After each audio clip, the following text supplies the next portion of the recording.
Like, follow, and share. Lycoming, you heard. We dare pulses of the poor, and why do people leave? Crank up the truth with Beth and Steve. Hey everybody, and welcome back to Lycoming Ya Heard. I'm Steve Marshall. And I'm Beth Fulmer. Today we are going hyperlocal, zeroing in on Lycoming County and its energy future. We've got a whole mix of stuff to dig into. News articles, a court ruling, even a podcast episode on the national energy picture. Sounds like quite the mix. It is, and our mission is to see how energy politics could hit Lycoming County taxpayers right in the wallet. And what opportunities the county has, right? Exactly. Like, we're hearing all this buzz about new energy projects, especially solar. Doral Renewables, AES Corporation, yeah, they're making moves. But there's also this worry. What if these projects get stuck in legal battles? Could that strain the county's budget? It's a legitimate concern, especially given Judge Carlucci's recent ruling on that Muncie Township solar farm. That ruling really makes you wonder what's next for these kinds of projects. And, of course, what it all means for taxpayers. It's definitely a sign that things might not be so simple moving forward. Okay, so first, let's zoom out and look at the bigger picture. We've got this podcast, How Identity Politics Shape U.S. Energy Policy, and it paints a pretty stark picture of negative partisanship driving energy decisions. It's kind of scary how voters, influenced by the media, sometimes reject policies that could actually help them, like lower energy costs, just because they link it to the wrong political party. It makes you wonder, could that same kind of division happen here in Lycoming County? And could it mess things up for energy projects, maybe even lead to legal fights that cost taxpayers money? Oh, absolutely. Imagine a solar project that gets stalled because it's caught up in political back and forth. Even if it could create jobs, bring in revenue, legal challenges drag on, costs pile up, and who's left paying the bill? Probably the taxpayers. Not good. All right, let's shift gears to Judge Carlucci's ruling on that Muncie Township solar farm case. He overturned what's called a deemed approval. Yeah, most people probably don't know what that even means. Yeah, right. Could you break it down for us? Basically, it means if the local government doesn't respond to a development application within a set time frame, it's automatically approved. Like they just gave the thumbs up by not saying anything. Exactly. But in this case, Judge Carlucci said, nope.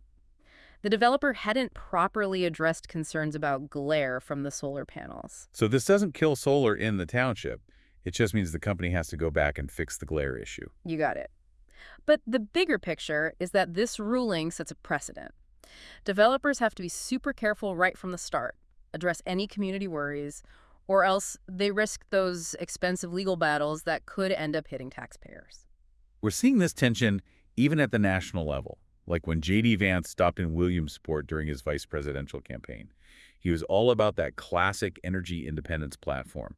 More fracking, get rid of those EV mandates. And on the flip side, you've got the Shapiro administration putting money into clean hydrogen technology at PMF Industries right here in Williamsport.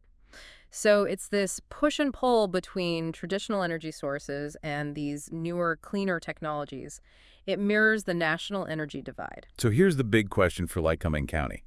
Can we be a leader in both clean energy, A&E, energy independence, or do we have to pick a side? If we can't find that middle ground, are we just setting ourselves up for more political battles that drain taxpayer resources? That's the real challenge, right? We can't just sit around and wait while everyone argues. We've got opportunities for economic growth, a chance to build a more diverse energy future right here. And it's not just about choosing sides.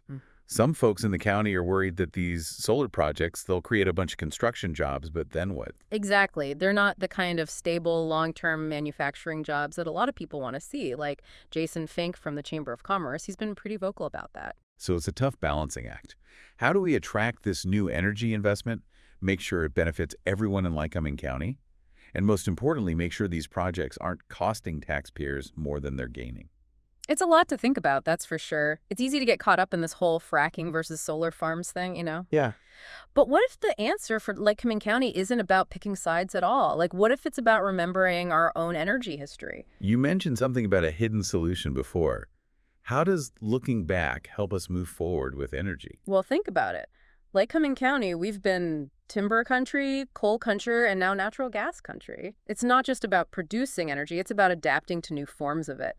Each change had its bumps, sure, but we always found a way to make those resources work for us. So you're saying this history of adapting, like that's actually a strength. Like it could be the key to navigating all this energy stuff we're facing now. Instead of getting bogged down in this clean energy versus independence fight, we could find ways to, I don't know, weave it all together. Exactly. Lycoming County, we're like a blueprint for a more diverse energy future.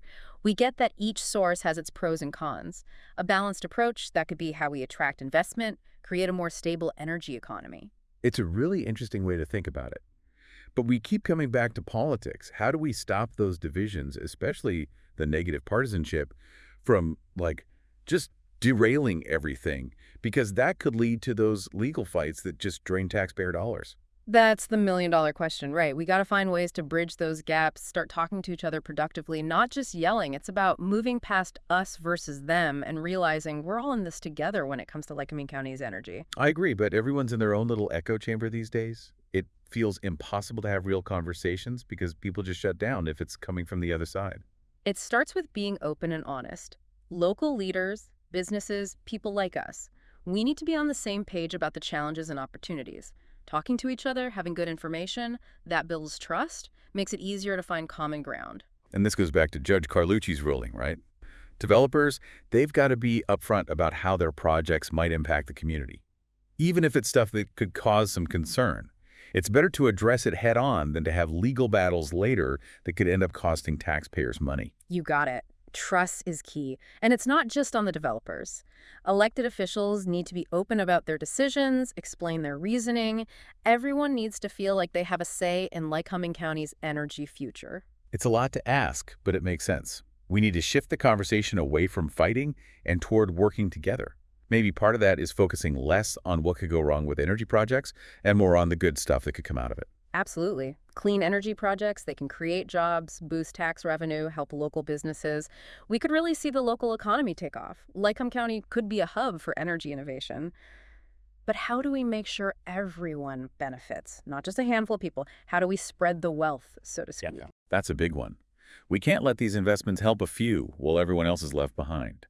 These projects need to create good jobs, jobs that pay well, offer benefits, a chance to move up. We've got to make sure the whole community feels the positive impact, not just certain areas. And we've got to be honest about what kinds of jobs are being created. We talk about a sustainable energy future, right? So the jobs need to be sustainable too. Good wages, benefits, room to grow, not just some short-term construction gig. It's about the long game, right? Yeah. Building an economy that's strong enough to adapt as the energy landscape keeps changing. One that creates opportunities for our kids and grandkids, not just for us. That's exactly it. And energy, it's more than just something we buy and sell. It's how we live our lives, how our communities function. It's about powering our homes, getting around, and yeah, making a better future for ourselves and the next generation. That's why these conversations about Lycoming County's energy are so important. We're talking about people, their livelihoods, the kind of place we want to live in. So as we wrap up our deep dive into Lycoming County's energy future, it feels like we're at a real crossroads. We've got all these big chances, but also some potential problems. Yeah, like political divisions, legal challenges, those concerns about what kinds of jobs are being created. Exactly. How do we make sure we're heading toward a better future for everybody in the county, not just a few? And how do we protect taxpayer dollars along the way?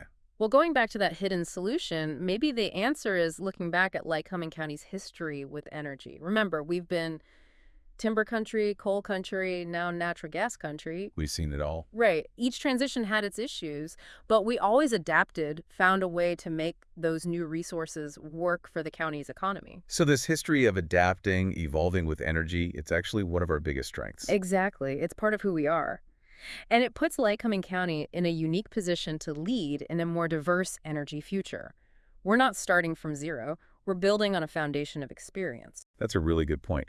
Instead of getting stuck in these either debates, clean energy versus energy independence, we can learn from our past and figure out how to make all these different approaches work together. That's the idea. Lycoming County could be a model for how to build a balanced, sustainable energy economy. One that uses new technologies like solar and hydrogen, but also doesn't forget about the energy infrastructure we already have. Yeah, exactly. But we need to be careful, right? Yeah. Especially with these huge solar projects coming in. Some people are excited about the economic growth, But others are worried, about how it'll change the look of the area and if the jobs they create will really last. Yeah.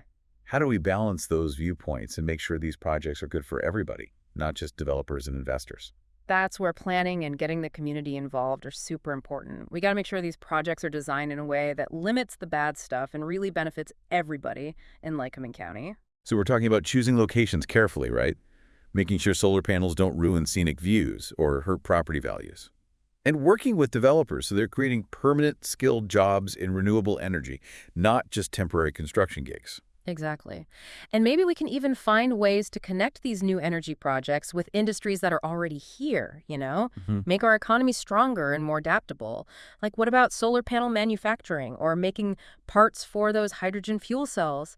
There are so many possibilities if we can all get on the same page. So it's about shifting away from fighting and moving toward working together, moving past political differences and focusing on what we all want. A strong and sustainable future for Lycoming County, one where everybody benefits from these advancements in energy. That's it. We're all in this together. Lycoming County's energy future, we're all shaping it. Your voice matters. And that's what makes this deep dive so important. It's not just about learning stuff. It's about starting conversations, making people think, and empowering them to be part of the solution. So here's a final thought.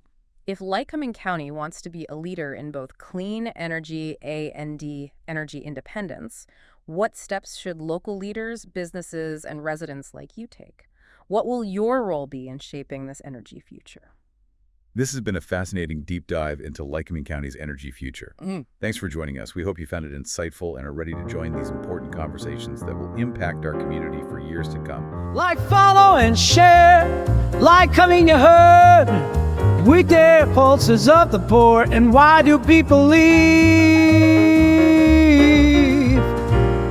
Crank up the truth with Beth and Steve.